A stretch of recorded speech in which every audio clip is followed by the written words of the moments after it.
This episode of Unqualified Opinions is brought to you by Hirechain. Your next hire could come from anywhere: a recruiter, a job board, a referral network, or a conference. Hirechain manages hundreds of candidate sources for you, so you only see relevant applications and can focus on picking the best person for your team. On average, our customers fill open roles faster and 30% cheaper than with traditional recruiters. Leading companies like The Graph and Masari already use Hirechain. So get your time back. Talk to Hirechain today and hire the best, fast. Visit hirechain.io/Masari for prioritized onboarding. This podcast is meant for informational purposes only and is not meant to serve as investment advice. Hosts and guests may hold cryptocurrencies discussed in this episode. Opinions expressed may not reflect the opinions of Masari. For the last 12 months, Solana has been growing at a breakneck pace by any measure. Transaction fees have skyrocketed from thousands of dollars per day to millions of dollars per day. Active daily addresses have increased from the tens of thousands to the millions. And total value locked has surged from 300 million to over 5 billion. Despite this impressive overall growth, one vertical may be underperforming: liquid staking, which holds only a 6.5% market share among total stakes sold. For projects that launch tokens and designate them as liquid staked, a significant early challenge arises. There aren't many markets for users to sell their liquid staked tokens into. The classic cold start liquidity problem. One team, Sanctum, is trying to solve that, and if they're successful, they may make things significantly easier for new projects building on Solana, and dramatically accelerate how quickly these LSTs can scale. I'm Kinji Steimetz, and here's the story.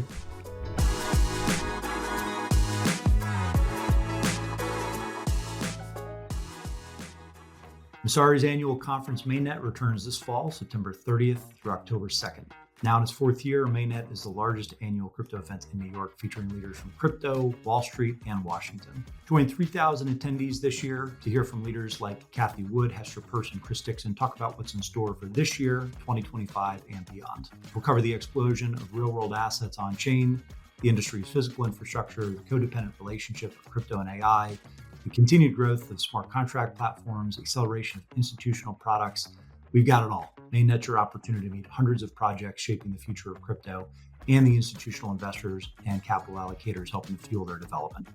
You can enjoy a 20% discount using discount code MasariPod when registering at mainnet.events. Interested in a prominent presence at this year's Mainnet? Snag a meeting room or a booth and contact events at Masari.io to explore all Mainnet has to offer.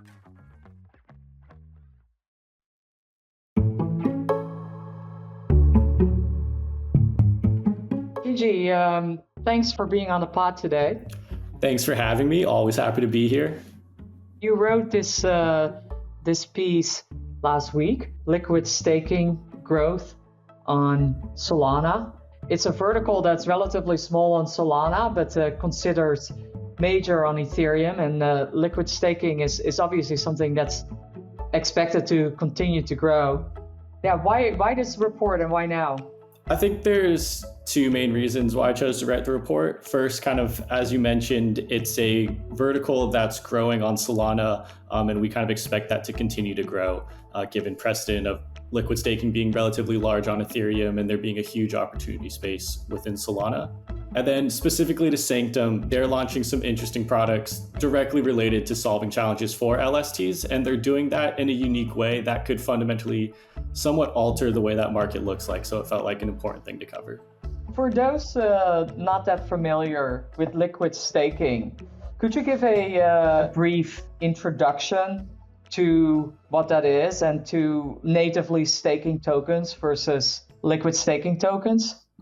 Absolutely. So to start with kind of a quick one-liner on just what is staking, in a proof of stake network, there's a process where users can lock up a certain amount of their tokens to support network operations such as validating transactions. In return, you earn a little bit of yield, typically coming from token inflation and maybe some other fees. But when you do this, you are typically giving up liquidity for a certain amount of time. So on Solana, in order to unstake your staked SOL, you have to wait about one Solana epoch, which is roughly 2.5 days.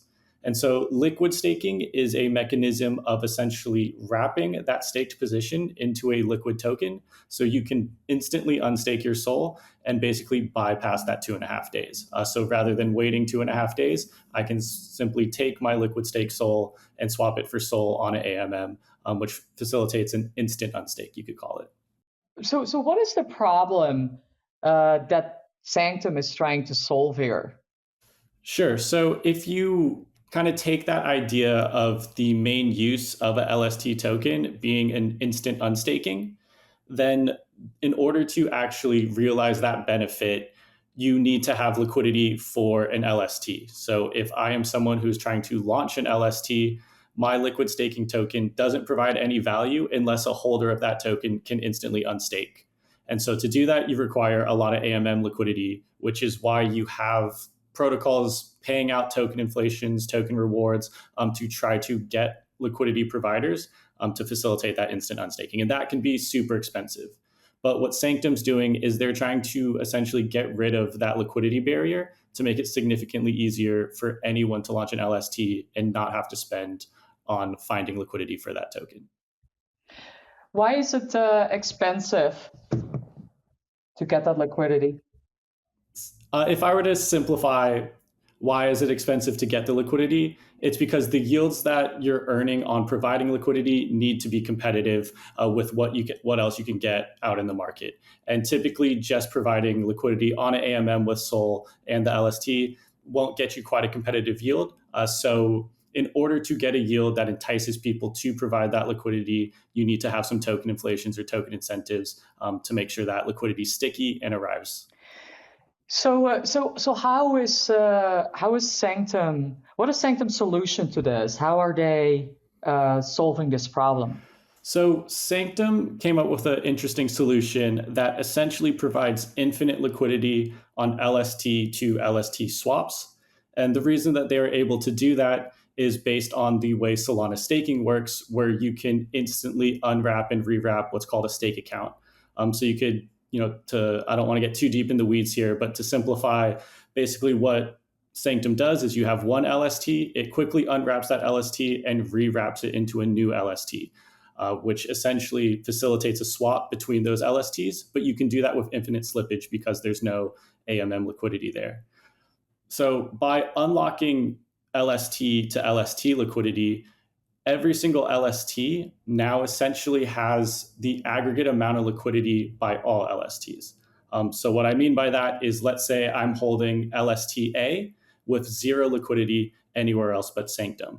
If I want to do the instant unstake, I can still do that by swapping LSTA for a much more liquid LST like Jito Sol, and then swapping Jito Sol for Solana in an AMM.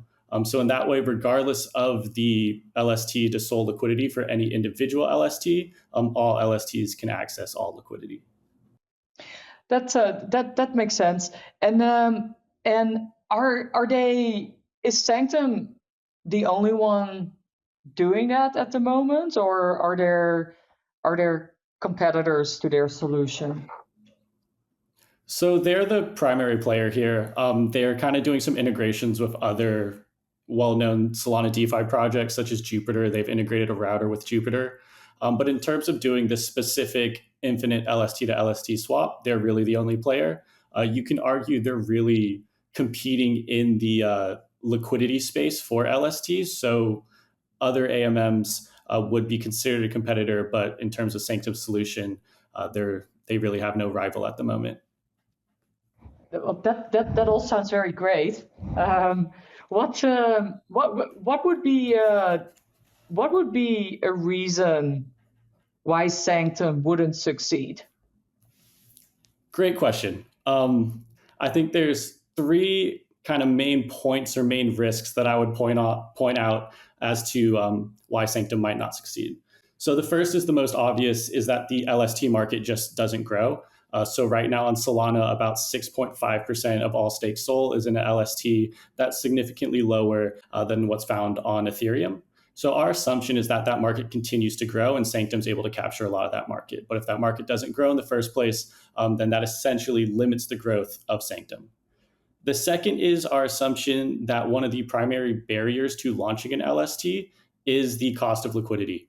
So LST providers will choose to launch through Sanctum, gain some of the benefits from Sanctum because it is cheaper. There is no guarantee that they will do that, but we think that's kind of a low probability. Some people might want to ensure that their own holders can instant unstake through an AMM rather than going through Sanctum.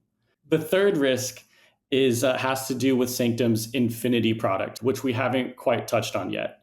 So as a brief overview of what Infinity is it is a basket of LSTs that acts as an AMM for LST holders to swap in and out of. On top of that, it's also an aggregator of LSTs, which INF, Sanctum's own LST, is minted against. So you can think of the INF token as being a Sanctum-related token that is backed by the Infinity TVL of LSTs. And so a risk there is that if no one wants to hold the INF token, then the TVL in that Infinity product is going to decline as people redeem INF for the underlying LSTs. So if that happens, then Sanctum would not see a lot of growth, a lot of TVL, which is the main way that we see them monetizing in the future.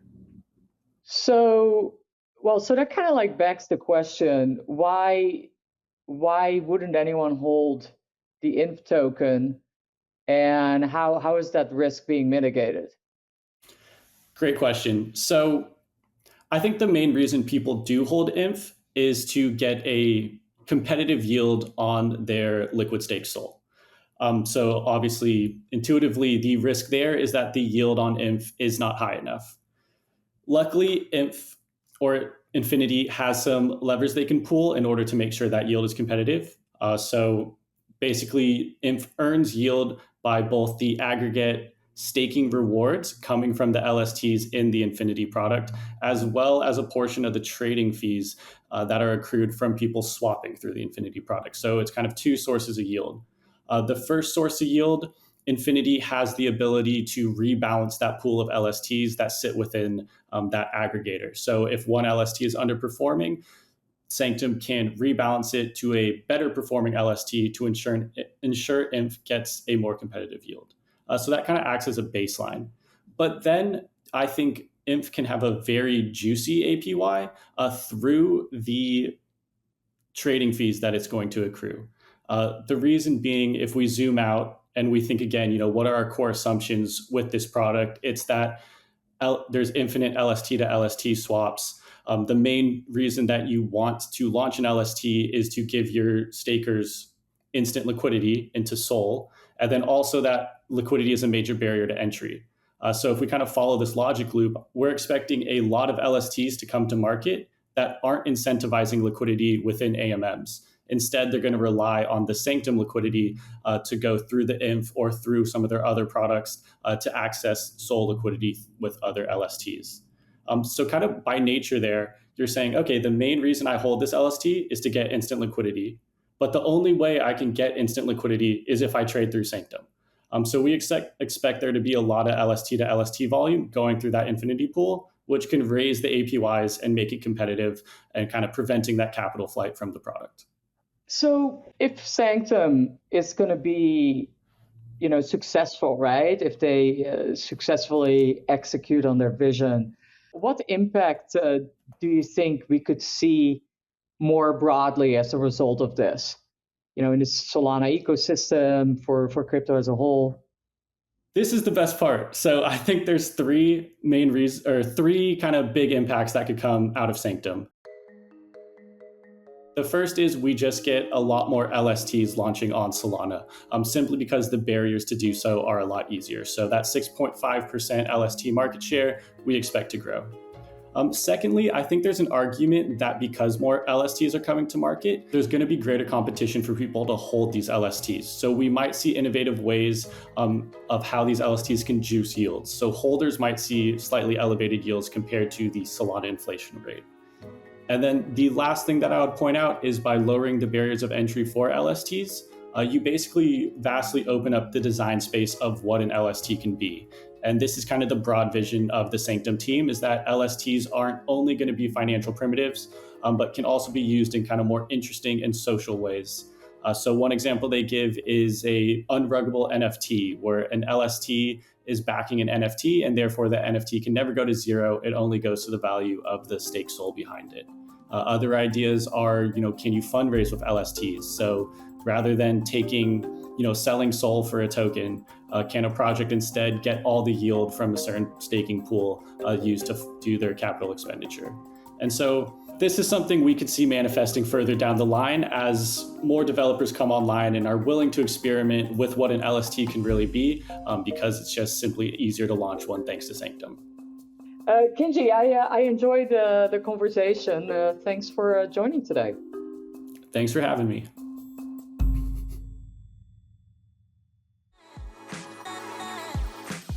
This episode was produced by Steve Bichimer, based on the report Head in the Clouds, written by me for Messari Enterprise in July 2024. To read more about Sanctum, Solana, and other new DeFi projects, please consider subscribing to Messari Pro at messari.io.